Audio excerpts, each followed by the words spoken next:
Allô? Allô? Qui est à l'appareil? Dites-moi votre nom, je vous donnerai le mien. Wes Craven était à la fois une personnalité un peu marginale à Hollywood, dans la mesure où il a travaillé dans un genre qui n'est pas très considéré, qui est le film d'horreur, à quelques exceptions près, et aussi parce qu'il a travaillé avec des studios indépendants plus qu'avec des majors.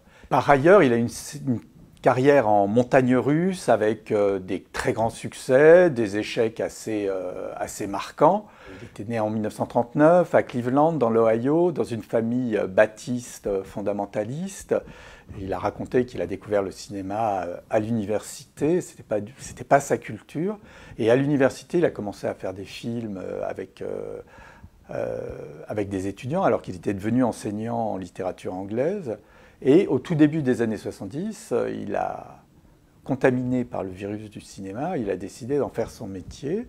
Il a d'abord travaillé un peu dans le porno qui naissait à l'époque aux États-Unis. On ne sait pas très bien, mais enfin il semble qu'il ait été un peu impliqué dans la production de Deep Throat. Et puis il a réalisé son premier film en 1972, La dernière maison sur la gauche, avec un producteur qui avait à peu près son âge, Sean Cunningham, qui par la suite a réalisé et produit la série des Vendredis 13. La dernière maison sur la gauche a été un gros succès. Ceci dit, Wes Craven n'a pas vraiment enchaîné, puisque dans la décennie des années 70, il a réalisé 2 ou 3 films, dont La colline a des yeux, qui est considéré comme un classique du genre.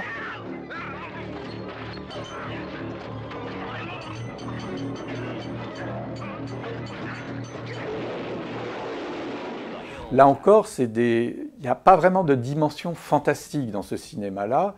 C'est un cinéma où des innocents, soit des adolescents, enfin des quasi-innocents.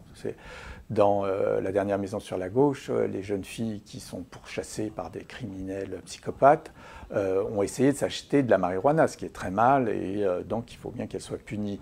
Craven joue là-dessus, mais toujours avec pas mal d'ironie et de distance. Mais peut-être que c'est la résurgence de son éducation religieuse quelque part aussi. Et puis ensuite, il est passé à une dimension plus fantastique, plus surréelle, avec Les griffes de la nuit.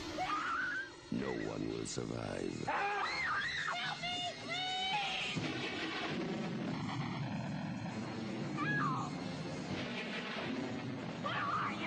Il y a une tentative assez curieuse à la fin de sa carrière. Il réalise La musique de mon cœur, qui est une espèce de mélo avec Meryl Streep dans le rôle d'une enseignante de musique dans une école difficile, je crois que c'est du Bronx, enfin d'un quartier difficile de New York.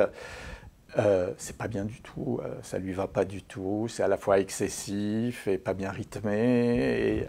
Et même un peu plus tard, il réalise Red Eye en 2005 avec Cillian Murphy et Rachel McAdams, un thriller au sens strict du terme, qui est situé à l'intérieur d'un avion en vol. C'est mieux, mais c'est encore pas tout à fait ça. Non, ce qui lui va bien, c'est effectivement l'horreur, et l'horreur avec une dimension supplémentaire. Alors, soit c'est le rêve, comme dans Les griffes de la nuit, soit c'est une critique en temps réel d'un genre, comme il l'a fait dans la série des Scream, qui a été un immense succès. Allô? Bonsoir, Sidney. L'entraîne très loin. Tu aimes les films d'horreur?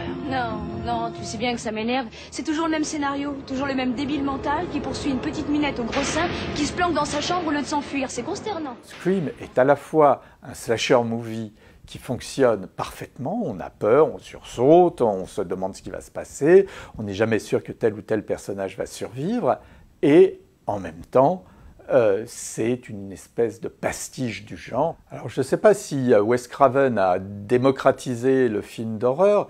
En tout cas, il l'a rendu accessible à des gens qui n'aiment pas le film d'horreur, soit parce que ça leur fait trop peur, soit parce qu'ils trouvent que les clichés du genre qui font en général que les femmes sont des victimes, que le péché charnel, enfin que tous les 7 péchés capitaux sont passibles de mort, tout le public qui peut être agacé par ça trouve chez Wes Craven la critique de ces clichés.